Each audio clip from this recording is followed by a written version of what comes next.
Welcome back to Bible in 5 minutes.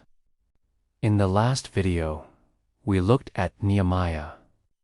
Today, we are going to be learning about the book of Esther.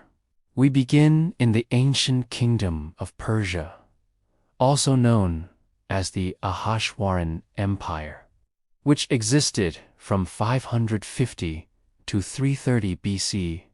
King Ahasuerus, perhaps a descendant of the great conqueror Cyrus the Great, rules over a vast domain. One day, he throws a massive 6-month-long banquet for his nobles, military leaders, and officials. And there's no one throwing more lavish parties than the king. After the party, he has a change of heart and realizes he has made a terrible mistake. Queen Vashti refused to obey the king's command to show herself to his guests. As a result, the king, angry that his royal authority has been undermined, issues a decree that Vashti shall be dismissed from being a queen. But word gets out throughout the empire that the king has kicked out his queen. And every man, young and old, decides to follow suit, chasing out their wives to show dominance in their own households. Meanwhile, back at the palace, the king's advisors tell him he needs a new queen and suggest he should hold a beauty pageant to find her. So messengers were sent out through the empire to gather all the single women to the capital city, and they paraded them before the king. Among them was a young Jewish woman named Hadassah, also known as Esther, who lived in the city of Shushan. She was the only daughter of a Jewish royal lineage descended from King David, and her cousin, Mordecai, who had raised her since she was young, had told her to keep her Jewish identity a secret. Esther caught the eye of King Ahasuerus, and he chose her to be his queen. But there was a catch. According to royal protocol, the new queen would have to spend 6 months in beauty treatments before she could meet the king.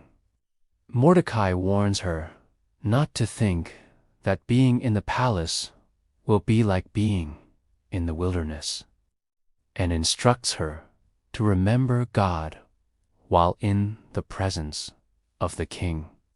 Of course, he doesn't mention that God has placed her in the palace for such a time as this. Esther follows Mordecai's advice, and she becomes the new queen. But, unbeknownst to her, disaster is about to strike. An ambitious royal official named Haman hates Mordecai because he won't bow down to him. So he tells the king that the Jews have rebelled against the laws of the empire and asks Xerxes to destroy them.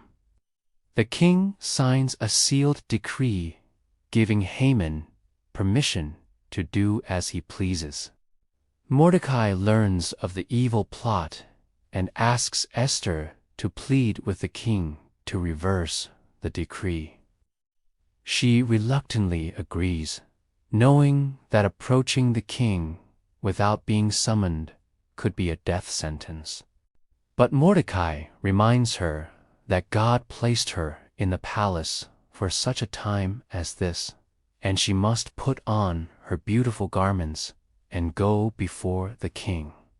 On the appointed day, Esther enters the king's court and wins the favor of both the king and Haman. Later that night, as Haman gloats to his sons about the riches and honor he will gain from destroying the Jews, Mordecai passes by and curses Haman, wishing that his sons would hang their father on the gallows he has prepared. And what a coincidence that the gallows just so happened to be outside the palace gates. That evening, the king cannot sleep and walks around his palace grounds, where he sees the gallows that Haman had built to execute Mordecai. He asks, "Who has condemned this?" And Haman is caught. The king tears the insignia of authority from Haman's body and hands it to Mordecai. Then the king and his son witness the execution of Haman and his sons on the very gallows he had built. Later, the king gives Esther permission to do whatever she wants with Haman's wealth. She gives it all to Mordecai, who distributes it among the Jews. And the following day, a new decree is issued, allowing the Jews to defend themselves against their enemies. God's people are saved, and Mordecai and Esther become heroes. And that's the book of Esther in 5 minutes. Do you see how God was moving behind the scenes to deliver his people? Let us know in the comments. Next time, we'll look at the book of Job, where we wrestle with suffering and God's sovereignty. Don't forget to like, share, and subscribe for more Bible summaries. Thanks for watching. See you next time.